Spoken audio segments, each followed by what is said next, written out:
मैंने पहले भी कहा था कि गीदड़ की खाल पहन के कोई नवाज शरीफ नहीं बन सकता। म्यूजिक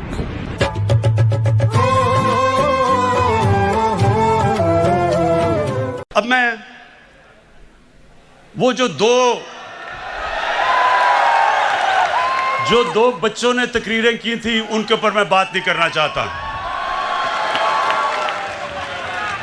वो एक उनमें से नानी हो गई है, लेकिन मेरे लिए बच्चे ही हैं वो।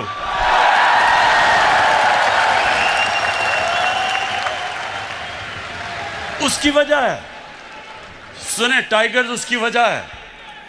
देखें, इंसान जब तक जिंदगी में स्ट्रगल नहीं करता वो लीडर तो बन ही नहीं सकता। उन दो बच्चों ने आज तक जिंदगी में 1 घंटा हलाल का काम नहीं किया।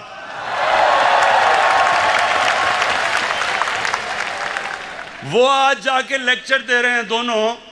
1 घंटा उन दोनों ने पैसे बनाने के लिए हलाल का काम नहीं किया। पले किसके ऊपर हैं? अपने दोनों बापों की हराम की कमाई के ऊपर पले हुए हैं। तो उनके ऊपर तबसरा करना फजूल है। लेकिन जो और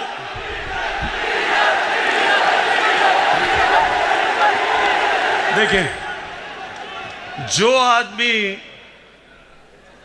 11 की टीम होती है, 12वें को 12th मैन कहते हैं, जो 12th मैन है उसके ऊपर मैं क्या बात करूं।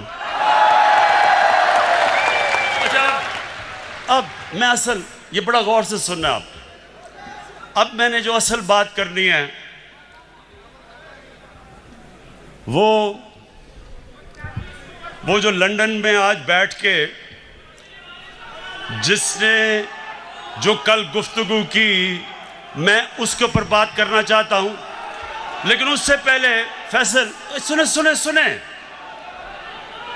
उससे पहले आप जरा इसकी पहले शक्ल देखें। जब ये इंग्लैंड जाना था, जब और इंग्लैंड जाके इसकी शक्ल क्या बनी, जरा प्लीज दिखाएं।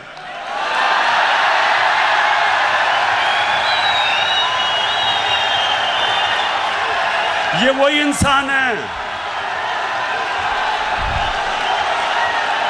ये जो शक्ल थी, ये जब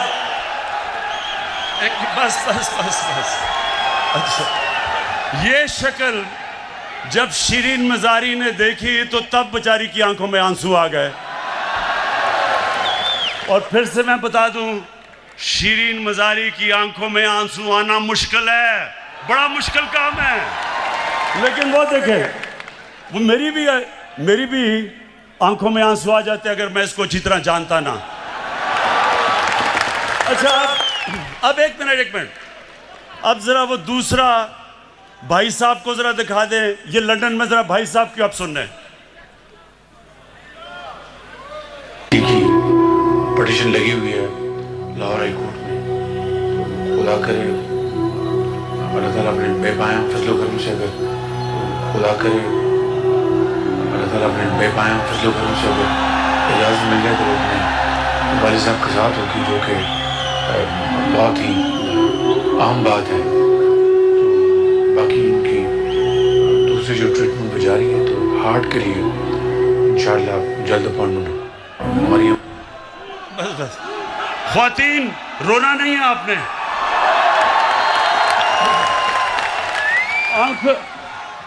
अपनी आंखों के आंसू पोंछ लें। ये बॉलीवुड भी ऐसी कोई एक्टिंग नहीं कर सकता जो अभी एक्टिंग किया है। अब सोचे सुने, अब सोचे कि हमारी कैबिनेट के सामने ये एक्टिंग जब हो रही थी, शिरीन मजारी रोना शुरू हो गई, तो हमने इसको वापस ही बाहर ही जाने देना था। लेकिन आज मैं सिर्फ ये कहना चाहता हूं, जो इसने ज़बान इस्तेमाल की पाकिस्तान के आर्मी चीफ के खिलाफ और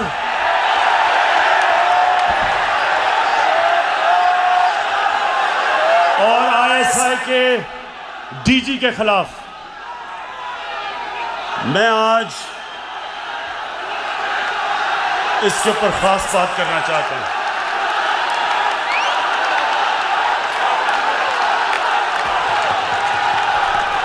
अच्छा खामोशी, सुने जरा मेरी बात, सुने सुने सुने।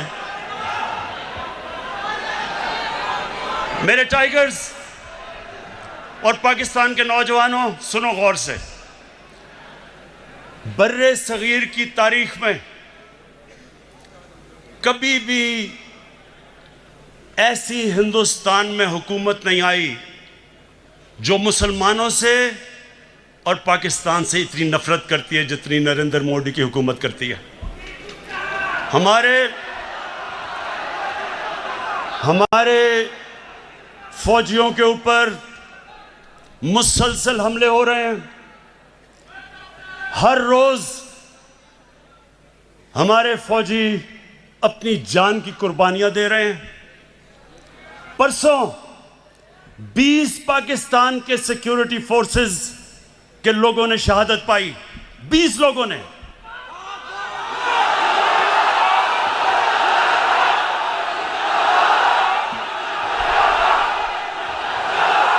और ये क्यों अपनी जान की कुर्बानियां दे रहे हैं? हमारे लिए, मुल्क के लिए।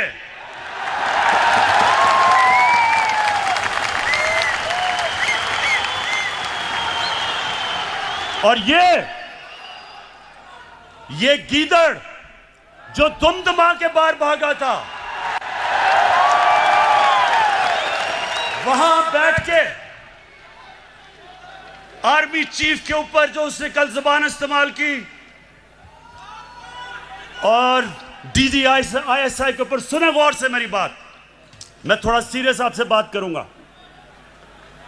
ये वो नवाज शरीफ है जो आज फौज के ऊपर और फौज के सरबराह के ऊपर इस तरह की जो जुबान इस्तेमाल कर रहा है। आपको याद नहीं होगा क्योंकि आप तो तब पैदा भी नहीं हुए थे। ये जनरल जिलानी के घर के ऊपर सरिया बनाते हुए मिनिस्टर बना था। ये वो आदमी है जो ज़ियाउल हक के जूते पॉलिश करते करते चीफ मिनिस्टर बना था। ये वो आदमी है जिसने जनरल दुरानी आईएसआई के जब चीफ थे, पीपल्स पार्टी के खिलाफ जब इलेक्शन हुई तो मिरान बैंक से इसने करोड़ों रुपया लिया था इलेक्शन लड़ने के लिए।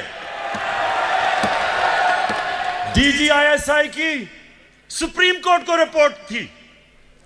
लेकिन इस मुल्क की बदकिस्मती ये कि हमारे मुल्क की अदालतों ने इसकी मदद की हमेशा। ये वो आदमी है जिसने आसिफ जरदारी को 2 दफा जेल में रखा था।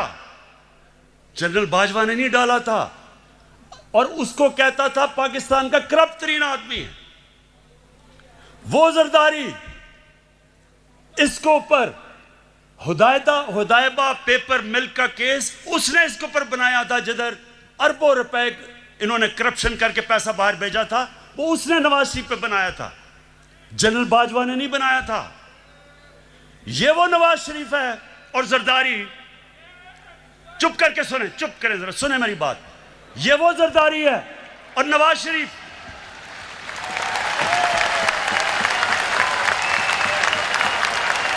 इसने इसके ऊपर, इन दोनों के ऊपर एक किताब निकली थी। उसका नाम था कैपिटलिज्म्स अकिलीज हील। रेमंड बेकर ने किताब लिखी थी। ये इनके पहले दौर के बाद जब इन दोनों ने 2 दफा बारियां लेकर मुल्क को लूटा था, उसने किताब लिखी और उसके ऊपर पूरा चैप्टर दिया कैसे इन दोनों ने इस मुल्क से पैसा चोरी करके मुल्क से बाहर लेके गए। जनरल बाजवा ने नहीं लिखी थी, रेमंड बेकर ने लिखी थी। उसके बाद 3 और इनके ऊपर किताबें हैं जिनमें आप पढ़ें कि इन्होंने इस मुल्क से कैसी गद्दारी की। एक ओबामा's वॉर,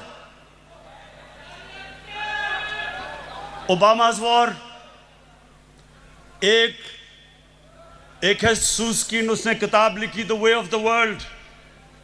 उसमें वो क्या किताब में कह रहा है कि बिलावल को उनकी वालदा टेलीफोन करके CIA ने उसका टेलीफोन टैप किया, बैंक अकाउंट्स बता रहे थे कि किन किन बैंकों में पैसे पड़े हैं तुम्हारे बारे।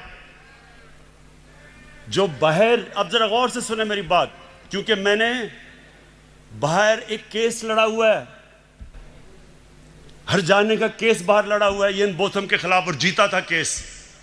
वहां सुने वहां क्या होता है, वहां जब आप कोई किताब लिखते हैं, 4 किताबें मैंने बाहर पब्लिश करवाई हैं, एक एक लफ्ज उस किताब में आप लिख नहीं सकते। वकील बैठता है और देखता है कि क्या आप साबित कर सकते हैं चीजें, नहीं तो आप कोई किताब नहीं बाहर लिख सकते, क्योंकि इतने सख्त कानून है वहां।